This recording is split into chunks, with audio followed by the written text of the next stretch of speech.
প্রিয় দর্শক, time today's হেডলাইনে আপনাদের স্বাগতম। আপনারা যারা ব্যস্ততার কারণে সকালে পত্রিকা পড়তে পারেননি, তাদের জন্যই আমাদের এই আয়োজন। আমাদের আজকের প্রধান প্রধান সংবাদ ও শিরোনামগুলো নিয়ে আমরা কথা বলবো। আমরা শুরু করছি ওয়াইড অ্যাঙ্গেল দিয়ে। আচ্ছা, আজকের ওয়াইড অ্যাঙ্গেলে কি আছে আসলে? আজকের ওয়াইড অ্যাঙ্গেলটি মূলত নাটোরের ইট ভাটা নিয়ে। সরকারিভাবে নাটোরে 115টি ইট ভাটা রয়েছে, কিন্তু দুঃখের বিষয় হচ্ছে এর মধ্যে 84টি ইট ভাটাই অবৈধ। এদের নেই কোনো পরিবেশ অধিদপ্তরের ছাড়পত্র, নেই জেলা প্রশাসকের লাইসেন্স। অথচ ইট প্রস্তুত এবং ভাটা স্থাপন আইন 2013 অনুযায়ী আপনাকে অবশ্যই লাইসেন্স এবং পরিবেশের ছাড়পত্র নিতে হবে ইট ভাটা দিতে হলে। পরিবেশ ছাড়পত্র না হলে বুঝলাম আমি পরিবেশ অধিদপ্তর দিবে, বাট লাইসেন্সটা কার থেকে নিতে হয়? জেলা প্রশাসকের কাছ থেকে নিতে হয়। সেটা কতদিনের জন্য বা কি? জি, এটা 3 বছরের জন্য আপনি লাইসেন্সটা পাবেন এবং মেয়াদ শেষ হওয়ার সাথে সাথে আপনাকে নবায়ন করতে হবে, না হলে ইটভাটা বন্ধ করে দিতে পারে প্রশাসন। কি পুরানো হয় সেটারও তো মনে হয় কিছু নিয়ম কানুন আছে। জি জি, অবশ্যই। ইটভাটায় কাঠ পোড়ানো সম্পূর্ণভাবে নিষিদ্ধ, কারণ এটা পরিবেশ বান্ধব নয়। কিন্তু বাস্তবতা দেখা যাচ্ছে কয়লার দাম বেশি এবং কাঠের প্রাচুর্য থাকার কারণে মানুষ, ইটের ভাটার মালিকরা এসব নিয়ম নীতির তোয়াক্কা না করেই তারা কাঠ পুড়িয়ে সমাজের পরিবেশের ক্ষতি করে দিনের পর দিন ইটভাটাগুলো চালিয়ে যাচ্ছে। এই যে একটা জেলায় 155টা বা আমরা যদি বলি যে 1.5 শতাধিক ইটভাটা আছে, তার মধ্যে 84টি অবৈধ। তো এই এত বড় অবৈধ কারখানার বিরুদ্ধে কি কোনো ব্যবস্থা নেওয়া হয় না? আসলে স্থানীয়রা অভিযোগ করেছে এবং আমাদের রিপোর্টাররাও গিয়ে সরজমিনে দেখেছে যে ঘুষের বিনিময়ে, টাকার বিনিময়ে কিছু সরকারি অসাধু কর্মচারী এবং কর্মকর্তাদের সাথে যোগসাজশ করে তারা আসলে দিনের পর দিন এটা অবৈধভাবেই চালিয়ে যাচ্ছে। সরকারিভাবে সেভাবে এখন পর্যন্ত পদক্ষেপ নেওয়া হয়নি, কিন্তু তারা বলেছেন যে আস্তে আস্তে এটার দিকে কঠোর মনিটরিংয়ের ব্যবস্থা করবেন এবং পদক্ষেপ নেবেন। এই যে কঠোর মনিটরিং পদক্ষেপ নেওয়া, এটা তো আমরা প্রায়ই শুনি যে যখনই কোনো অথরিটিকে প্রশ্ন করা হয় তখন তারা সবসময় বলেন যে আমরা দেখছি, পদক্ষেপ নিচ্ছি। আসলে কি কোনো পদক্ষেপ নেওয়া হয়? ফাইনালি নেওয়া হয় না, এটা খুবই দুর্ভাগ্যজনক। বাংলাদেশে আইন করা হয়, কিন্তু আইনের প্রয়োগ আমরা ঠিকমতো দেখি না এবং আইন প্রয়োগকারী সংস্থা দুর্নীতিগ্রস্ত হওয়ার কারণেই আসলে এই জিনিসটা দেখা যায়। আইনের প্রয়োগ যদি হতো ঠিকমতো, তাহলে যারা অসাধু ব্যবসায়ী আছে তারা সতর্ক হয়ে যেত, তারা একটা খারাপ কাজ করতে গেলে ভয় পেত। কিন্তু যখন আইনের প্রয়োগ হয় না, তখন তারা ভয়ও পায় না এবং তারা অর্থের বিনিময়ে অসৎ কাজগুলো চালিয়েই যায়। গত কয়েকদিন ধরে টি-20 বিশ্বকাপে বাংলাদেশ খেলবে কি খেলবে না ইন্ডিয়াতে, অথবা আদৌ তাদের থার্ড কোনো ভেন্যু দেওয়া হবে কিনা, এই নিয়ে টেনশন ছিল। সর্বশেষ দেখা গেল যে আইসিসি রাজি হয়নি এবং বাংলাদেশ খেলতে যাচ্ছে না ফাইনালি। তো এই দামারুলের মধ্যে হঠাৎ করে আমরা জানতে পারলাম যে সাকিব আল হাসান খেলতেছেন বাংলাদেশ ক্রিকেটের জন্য, আবার খেলা শুরু করছেন। এটা হঠাৎ করে সাকিব আল হাসান প্রসঙ্গ কেন আসলো? এই প্রসঙ্গটা আসলে গতকাল বাংলাদেশ ক্রিকেট বোর্ডের একটা বোর্ড মিটিং ছিল, সেটার আউটকাম এজেন্ডাতে ছিল। সেটার আউটকাম হিসেবে বিসিবির যে মিডিয়া কমিটির চেয়ারম্যান আছেন তিনি জানিয়েছেন হঠাৎ করে যে সাকিব আল হাসানকে তারা আরেকবার ন্যাশনাল কালারে দেখতে চান। এখন তাদের কাছে প্রশ্ন করা হয়েছিল যে ওয়ার্ল্ড কাপের ডামাডোল বাংলাদেশ এত বড় একটা সিদ্ধান্ত নিয়ে নিল, সেখানে আসলে সাকিব আল হাসান কীভাবে চলে এলেন, সেটার proper explanation at the moment তিনি দেননি। তিনি বলেছেন এটা বোর্ডের সিদ্ধান্ত, রেফার করেছেন ওখানে।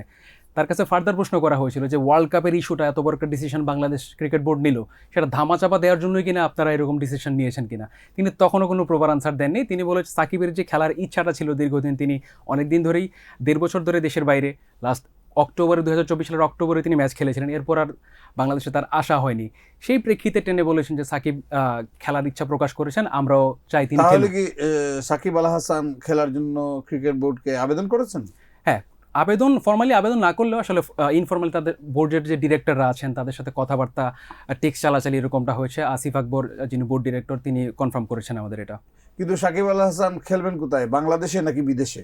দুটোই। এই প্রশ্নটা করা হয়েছিল যে সাকিবকে আপনারা কোথায় খেলাবেন, যেহেতু আগের সরকারের আমলে তিনি এমপি ছিলেন, তার এগেনস্টে মামলাও হয়েছে, এগুলো এখনও সলভ হয়নি। তাকে কিভাবে আপনি দেশের মাটিতে খেলাবেন, যেহেতু নিরাপত্তা ইস্যু আছে, তার মামলাগুলো এখনও সলভ হয়নি। এটার ব্যাপারে বিসিবি কোনো দায়িত্ব নেবে না, তারা রেফার করে দিয়েছে যে সরকার যেটা সিদ্ধান্ত নেবে সেটাই। সাকিব আল হাসান যদি দেশে আসতে চান এবং সেখান থেকে যদি তিনি তার মামলাগুলো ফেস করতে চান, যদি ক্লিয়ার করতে পারেন, সেক্ষেত্রে বিসিবি থেকে সহযোগিতা করা হবে। এই অবস্থায় সাকিব আল হাসান কি দেশে আসলেই আসবেন? অ্যান্ড সাকিব যে পার্সোনালিটির মানুষ, আমার মনে হয় না তিনি সব কিছু একদম ঠিকঠাক না করে, ক্লিয়ার না করে মনে হয় না তিনি দেশে আসবেন।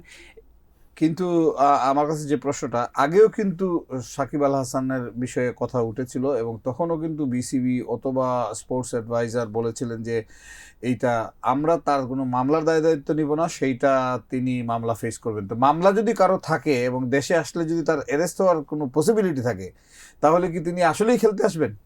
না, আমার মনে হয় এই প্রশ্নটার মধ্যে উত্তর লুকিয়ে আছে। আপনি যেটা বলেছিলেন, সাকিব যে টাইপের পার্সোনালিটি বা যে কেউ এরকম স্পোর্টস পার্সন যদি হয়, তার এগেনস্ট একটা মামলা আছে, দেশে গেলে তাকে ফেস করতে হবে। অ্যান্ড একটা মব ক্রিয়েটেরও ব্যাপার আছে, যে কারণে আগে যে স্পোর্টস অ্যাডভাইজার ছিলেন আসিফ মাহমুদ সজীব ভুঁইয়া, তিনিও মানে আগের 2024 সালের অক্টোবরের পর অ্যাকচুয়ালি দক্ষিণ আফ্রিকা আসার কথা ছিল বাংলাদেশে। সেই সিরিজটাতে সাকিব খেলতে চেয়েছিলেন এবং সে দেশের পথেও ছিলেন। তিনি দুবাই থেকে এসে তিনি ফেরত চলে গিয়েছেন, কারণ গভর্নমেন্টের কাছ থেকে তিনি সিকিউরিটি ক্লিয়ারেন্সটা পাননি। এইবারও তো গভর্নমেন্ট তো আর বদল হয় না, তাই এইবারও তো সেমই অবস্থা হইতে পারে। তাহলে তো এইটা কি ক্লিয়ার না যে এইটা আসলে ওয়ার্ল্ড কাপের ইস্যুটাকে একটু চাপা পড়ার জন্য সাকিব আল হাসানের মতো গুরুত্বপূর্ণ প্লেয়ার, যে সেলিব্রিটি প্লেয়ার, তাকে Exactly. সামনে নিয়ে আসা? হ্যাঁ, এটা তো অবশ্যই, মানে বিসিবি যে স্টেটমেন্টটা দিয়েছে সেটা কিন্তু সেলফ কন্ট্রাডিক্টরি। তারা বলছে একটা, আবার বলছে যে গভর্নমেন্টের হাতে।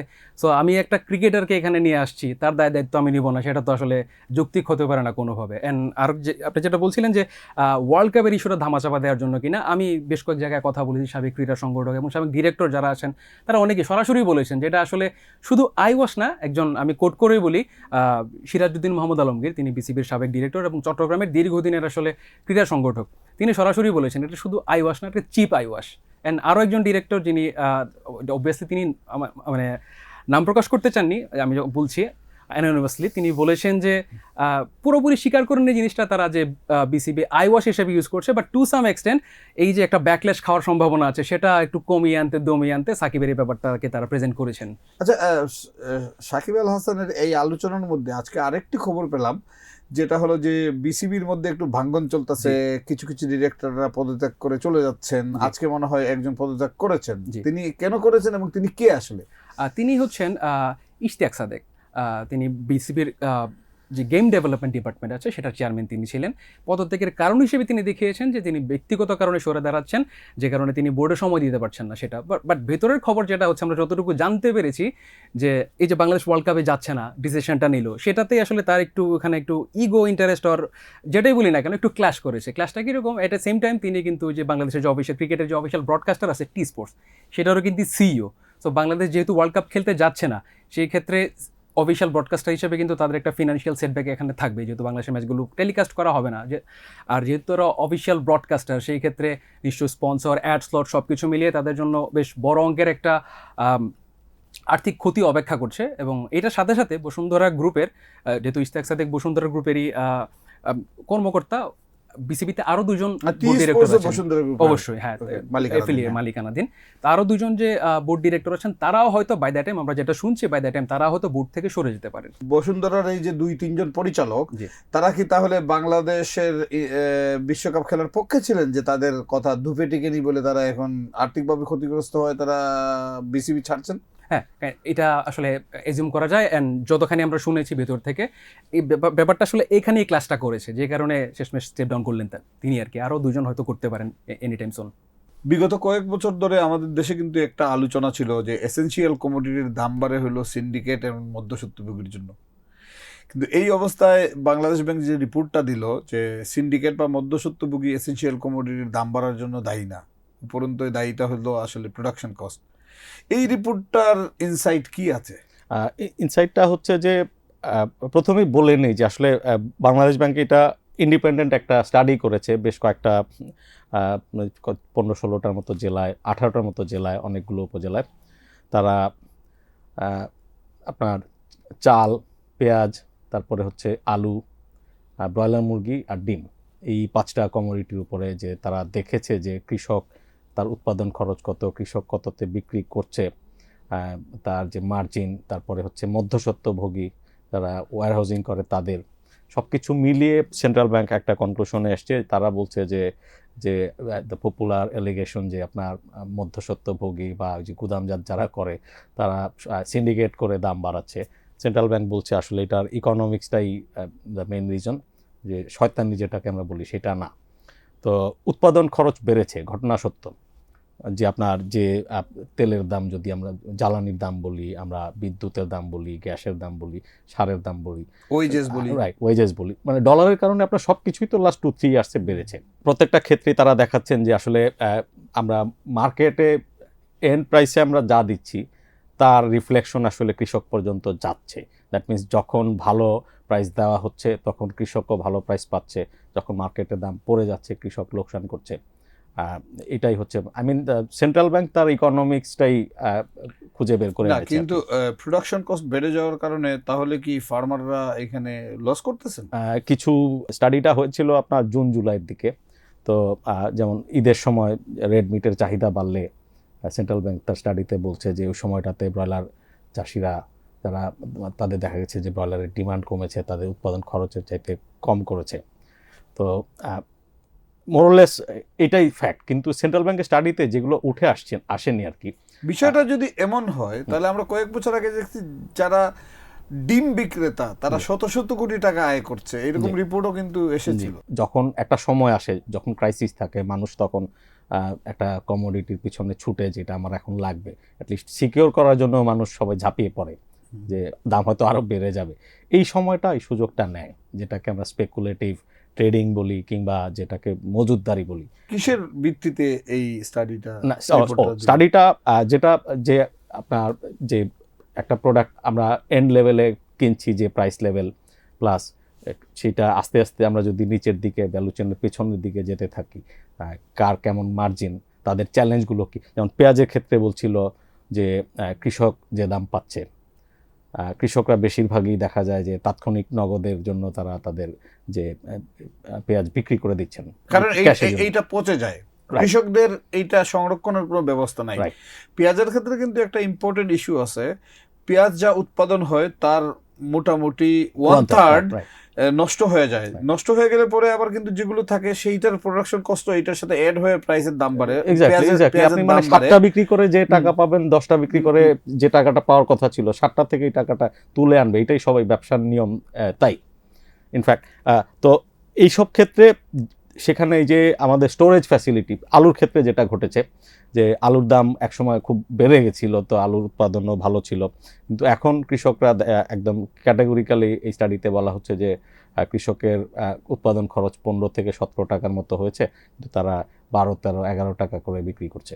এই লস করে তাহলে কৃষক কেন আলু উৎপাদন করে? রাইট, করে কারণ এই যে এই বছর যখন এটাই হয়, এই বছর যদি কৃষক লোকসান করে, পরের বছর সে ততটা এফোর্ট দিবে না বা সে ভিন্ন কিছুর চিন্তা করবে, তো তখন আবার দাম বেড়ে যাবে, তো পরের বছর আবার তখন আলু চাষ বাড়বে। এটাই ঘটে বাস্তবে। ধান চাষের ক্ষেত্রে যেটা হচ্ছে যে উৎপাদন খরচটা এতই বাড়ছে, এবং তারপরেও যেটা হচ্ছে ধান চাষের ক্ষেত্রে যে মূল ইস্যুটা, যেটা দেখা গেছে যে নিজেরাই কনজিউম করে ফেলে, যে কারণে কিন্তু মানে ওই যে চালের সংকট হয়। তো এই ক্ষেত্রে তো বেসিক্যালি টাইমলি ইম্পোর্ট না করাটাও কিন্তু বাজারে দাম বাড়ার একটা কারণ আছে। না, এক্স্যাক্টলি, এই যে আপনার সেন্ট্রাল ব্যাংকের পক্ষ থেকে বলা হয়েছিল যে আপনি জানেন আমাদের যে ইনফ্লেশন বাস্কেট, যে সেখানে চালের ওয়েট সবচেয়ে বেশি, এবং চালের যে হাই প্রাইস, চালের ইনফ্লেশনটার কারণে আমাদের মূল্যস্ফীতির রেট অনেক বেশি, এবং মূল্যস্ফীতি বেশি থাকাতে সেন্ট্রাল ব্যাংক সুদের হার কমাচ্ছে না। সুদের হার না কমানোতে যে সমস্যা হচ্ছে, যে ব্যবসা বাণিজ্য, ইকোনমির গতি সব কিছুই খারাপ যাচ্ছে। তো আর 2 মাস আগে যদি এটা ফোর্সি করে প্রোঅ্যাক্টিভ বেসিসে গভর্নমেন্ট চাল কিন্তু কিনছে, প্রতি মাসেই কিনছে, কিন্তু জাস্ট এটাই শুধু 2 মাস আগে কিনে ফেললেই হয়তো ক্রাইসিসটা কম হতো আর কি। গত শুক্রবার দিল্লিতে আওয়ামী লীগ যে প্রেস মিট করলো এফসিসির আয়োজনে, ওইটা নিয়ে তো অবশেষে 2 দিন পরে মনে হয় বাংলাদেশ রিয়েকশন দিল। জি, কি বলা হয়েছে সেই প্রেস রিলিজে? এই প্রেস কনফারেন্স নিয়ে বিশেষ করে এই আওয়ামী লীগের সিনিয়র লিডার এবং প্লাস শেখ হাসিনা অনুষ্ঠানে পার্টিসিপেট করবে, এটা নিয়ে টাইমস অফ বাংলাদেশ কিন্তু একাধিক রিপোর্ট করেছে। As a matter of fact প্রথমে আমরাই কিন্তু রিপোর্ট করেছি, এটা ব্রেক করেছি as a matter of fact, যে Sheikh Hasina is going to take part in that programme. এবং সেদিনকে বলা হয়েছিল যে সেই রিপোর্টটা ছিল যে ইন্ডিয়ান গভর্নমেন্ট আর ইন্ডিয়ান অ্যাডমিনিস্ট্রেশন কি government in exile in Bangladesh এটাকে কি সাপোর্ট করছে, কারণ ইনভাইটেশন কার্ডে লেখা ছিল prime minister, honourable prime minister of Sheikh Hasina, যেটা তারা করতে পারে না। অথবা মিনিস্টারদের যে পরিচয় ছিল, সে ফর এক্সাম্পল নওফেল অথবা আরাফাত, তাদেরকেও মিনিস্টার হিসেবে সম্বোধন করা হয়েছিল। তো ফলে স্বভাবতই তখন ডিপ্লোম্যাট এবং আদার্স তারাও একটা সন্দেহ পোষণ করছিল যে আসলে ইন্ডিয়ান গভর্নমেন্টের ইন্টেনশনটা কী। এটা নিয়ে কিন্তু ধারাবাহিকভাবে টাইমস অফ বাংলাদেশ রিপোর্ট করে গেছে। As a matter of fact আমার জানার মধ্যে 3টা রিপোর্ট তো অন্তত হয়েছেই। সেইভাবে শুক্রবার দিন যখন প্রেস কনফারেন্স করলো, আমরাও অবশ্যই এটাকে ডিউ কাভারেজ দিয়েছি ফ্রন্ট পেজে। আওয়ামী লীগের যা আমরা আরেকটা রিপোর্টও করেছি যে উনি skip the Bangla, skip the press উনি কনফারেন্স, সরাসরি যাচ্ছেন না, উনি একটা অডিও বার্তা দেবেন। অডিও বার্তা দেবেন, সেটাও আমরা রিপোর্টটা করেছি। শুক্রবার দিন প্রেস কনফারেন্স হয়েছে 6:30 থেকে রাত 8টা পর্যন্ত, 1.5 ঘন্টা ব্যাপী, যেখানে তারা রিটেন স্টেটমেন্টে পড়েছে, আওয়ামী লীগের লিডাররা অডিও বার্তা দিয়েছে শেখ হাসিনা, এবং তারপরে Q&A ছিল, কোয়েশ্চেন অ্যান্ড আনসার। তো তার 2 দিন পরে আমরা যেটা দেখলাম, এবং এটা কিছুটা ধারণাও করা হয়েছিল যে হয়তো বা গভর্নমেন্ট এটাকে ভালো চোখে দেখবে না, বিশেষ করে শেখ হাসিনার এই প্রথম প্রেস কনফারেন্সে ভিডিও বার্তাটা, এবং সেটাই হয়েছে। এবং আজকে যে তারা অডিও বার্তা ছিল, অডিও বার্তা ছিল, এবং ওই মেসেজটা যেটা গভর্নমেন্টের পক্ষ থেকে যেভাবে নেওয়া হয়েছে, বাংলাদেশ গভর্নমেন্টের পক্ষ থেকে খুব স্ট্রংলি ওয়ার্ডেড একটা মেসেজ দেওয়া হয়েছে। এবং সেখানে শেখ হাসিনাকে ম্যাস মার্ডারার বলা হয়েছে, এবং তাকে বলা হয়েছে যে সে কনভিক্টেড। এবং ইন্ডিয়ান গভর্নমেন্টকে যেটা সরাসরি কথার মারপ্যাচে যেটা বলা হয়েছে যে ইন্ডিয়ান গভর্নমেন্ট তাকে অ্যালাউ করেছে ওই প্রেস কনফারেন্সে অ্যাটেন্ড করার জন্য, সেটাও অবশ্যই এটাও প্রেস কনফারেন্সে বাংলাদেশের পক্ষ থেকে এটা বলা হয়েছে। এবং বাংলাদেশের পক্ষ থেকে আরও একটা বার্তা দেওয়ার চেষ্টা করা হয়েছে, শুধু এই গভর্নমেন্টের পক্ষ থেকে না, আমরা জানি যে 12ই ফেব্রুয়ারির পরে এই গভর্নমেন্ট চলে যাবে। ফিউচার গভর্নমেন্টের, আমি যদি সেন্টেন্সটা পড়ি, সেখানে বলছে যে এই গভর্নমেন্টের যদি মানে first this allowing a convicted mass murderer to openly deliver hate speech from the capital of a neighboring country constitutes a clear affront to the people and the government of Bangladesh. The move sets a dangerous precedent and could seriously impair the ability of any future elected government in Bangladesh to engage constructively with India and nurture mutually beneficial bilateral relations. এর অর্থ হচ্ছে গিয়ে শুধু এই government না, সামনে যে পরের গভর্নমেন্ট হয়েছে তাদের পক্ষেও কিন্তু একটা ভালো সম্পর্ক বজায় রাখাটা ডিফিকাল্ট হয়ে যাবে যদি শেখ হাসিনার অ্যাক্টিভিটিসটা এরকম থাকে। দ্যাটস দ্য ল্যাঙ্গুয়েজ, আমরা বুঝতেই পারছি যে ভেরি স্ট্রংলি ওয়ার্ডেড ল্যাঙ্গুয়েজ। এবং আমার মনে হয় যে বাংলাদেশ গভর্নমেন্টের পক্ষ থেকে, শুধু এই গভর্নমেন্ট না, ভবিষ্যতে যে গভর্নমেন্টটা আসবে তার পক্ষ থেকেও এই মেসেজটা দেওয়া হচ্ছে। কিন্তু ভবিষ্যতের গভর্নমেন্টের সাথে তো ইন্ডিয়া এনগেজ হইতে চায়, অলরেডি তারা সেই সিগন্যাল দিয়েছে। এইখানে শুধু আমি যদি দেখে থাকি যে প্রথম কথা হচ্ছে কি যে ফিউচার গভর্নমেন্ট কি করবে না করবে এটা অবশ্যই তাদের প্রিরোগেটিভ। এই গভর্নমেন্ট, এই ইন্টারিম গভর্নমেন্ট আর 3 সপ্তাহ আছে, সেখানে যখন ফিউচার রিলেশনশিপের দিকে ইঙ্গিত করে, আমি ঠিক জানি না যে এই ইন্টারিম গভর্নমেন্টের সাথে ফিউচার গভর্নমেন্ট কে ফর্ম করবে, সেটাও তো এখনো বলতে পারছি না, বিএনপি, জামাত বা অথবা অন্য কেউ। বলতে চাইছি যে ইন্ডিয়া তো অলরেডি সিগন্যাল দিয়েছে যে তারা ফিউচার গভর্নমেন্টের সাথে এনগেজ হতে চায়। As a matter of fact দুটো অ্যাসপেক্ট, একটা হচ্ছে গিয়ে national interest of India, national interest of Bangladesh. এর সঙ্গে ইন্ডিয়া প্রেশার ট্যাকটিক্স হিসেবে হাসিনাকে ইউজ করছে, হাসিনা কার্ড, তাদের ন্যাশনাল ইন্টারেস্টের জন্য। এখন বাংলাদেশ গভর্নমেন্ট শুধু রিয়্যাক্ট করছে হচ্ছে গিয়ে হাসিনা কার্ডে।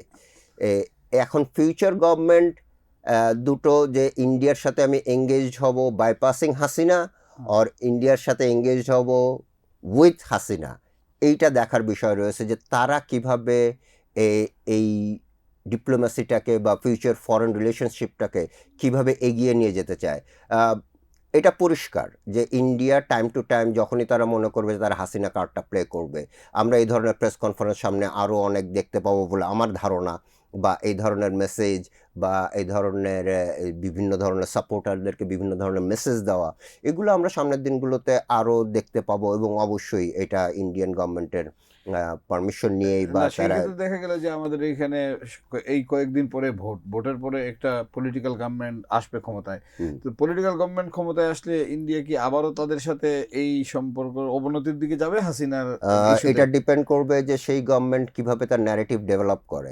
সে ফর এক্সাম্পল আমি যদি এই আগের দিকে দেখি যে 2011 সালে যখন মনমোহন সিং ঢাকা ভিজিট করলেন, তখন আমরা নিশ্চিত ছিলাম যে তিস্তা চুক্তি সাইন হচ্ছে, কিন্তু ওটা হয়নি।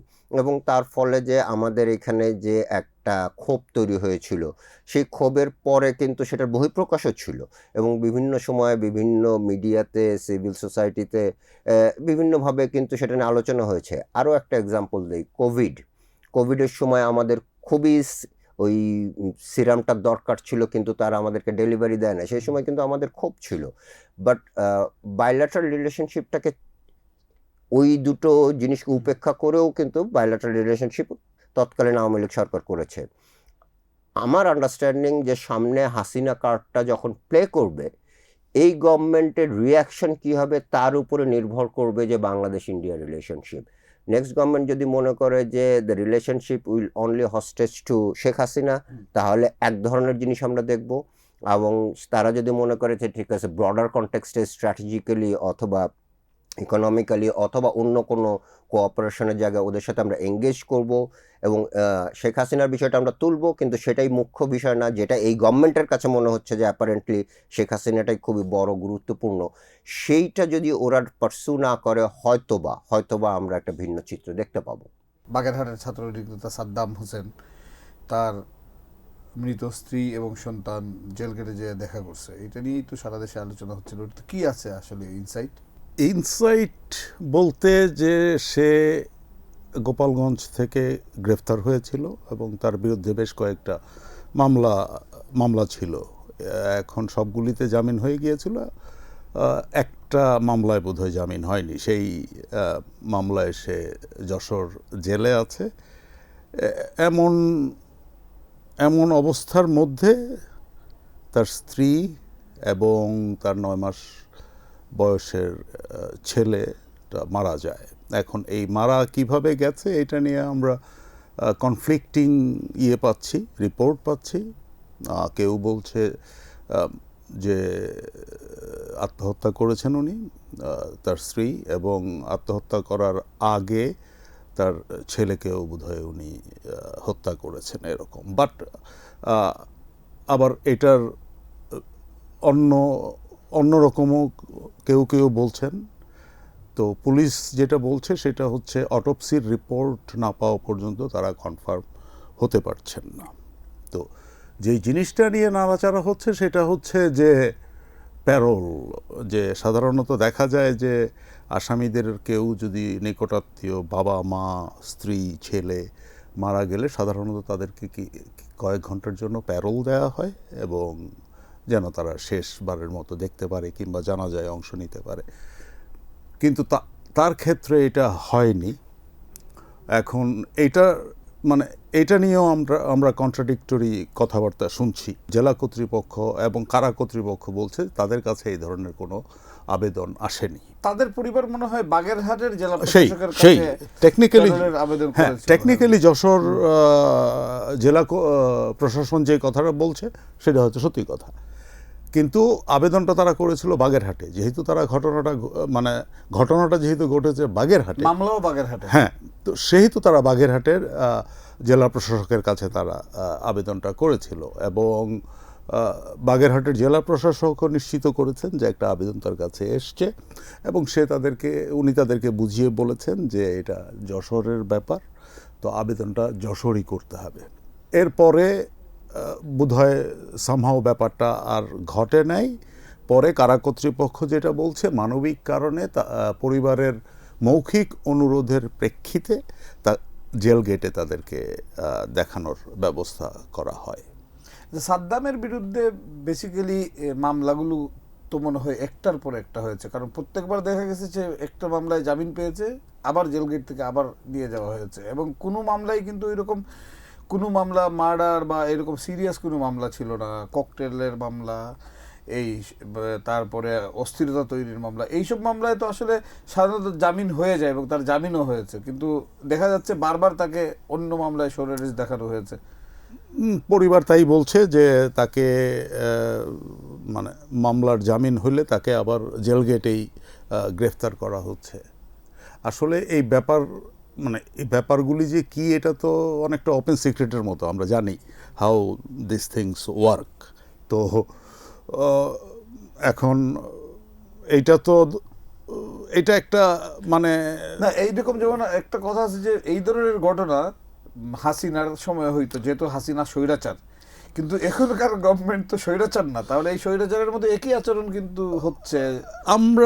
আমরা আজকে একটা লেখার চেষ্টা করছি, আজকের এডিশনে যাচ্ছে, সেটা হচ্ছে যে এটা কি আসলে মানে কি যে আগে এরকম হয়েছে এখনও এটা এরকম হতে হবে এরকম কিছু, কারণ যেই এই তাকে প্যারোল না দেওয়ার পক্ষে যেই যুক্তিগুলি দেখানো হচ্ছে এগুলি আসলে মানে তেমন, এমনকি বাগেরহাটের জেলা প্রশাসকও কিন্তু যশোরের জেলা প্রশাসকের যোগাযোগ করে ব্যবস্থা নিতে পারতেন। আমি সেটাই বলছি যে এটা জাস্ট 30 মিনিটের ব্যাপার, এটা কমিউনিকেট করা, জাস্ট একটু কমিউনিকেট করা কোনো ব্যাপার না এটা। হ্যাঁ, কারণ বাংলাদেশ হচ্ছে এমন একটা দেশ যেখানে কিছু কিছু লোক জেলের ভিতরে আয়েশি জীবনযাপন করে। হ্যাঁ, শুধু তাই না, তারা তাদের সোশ্যাল লাইফও জেলে বসে আপনার মেনটেন করে।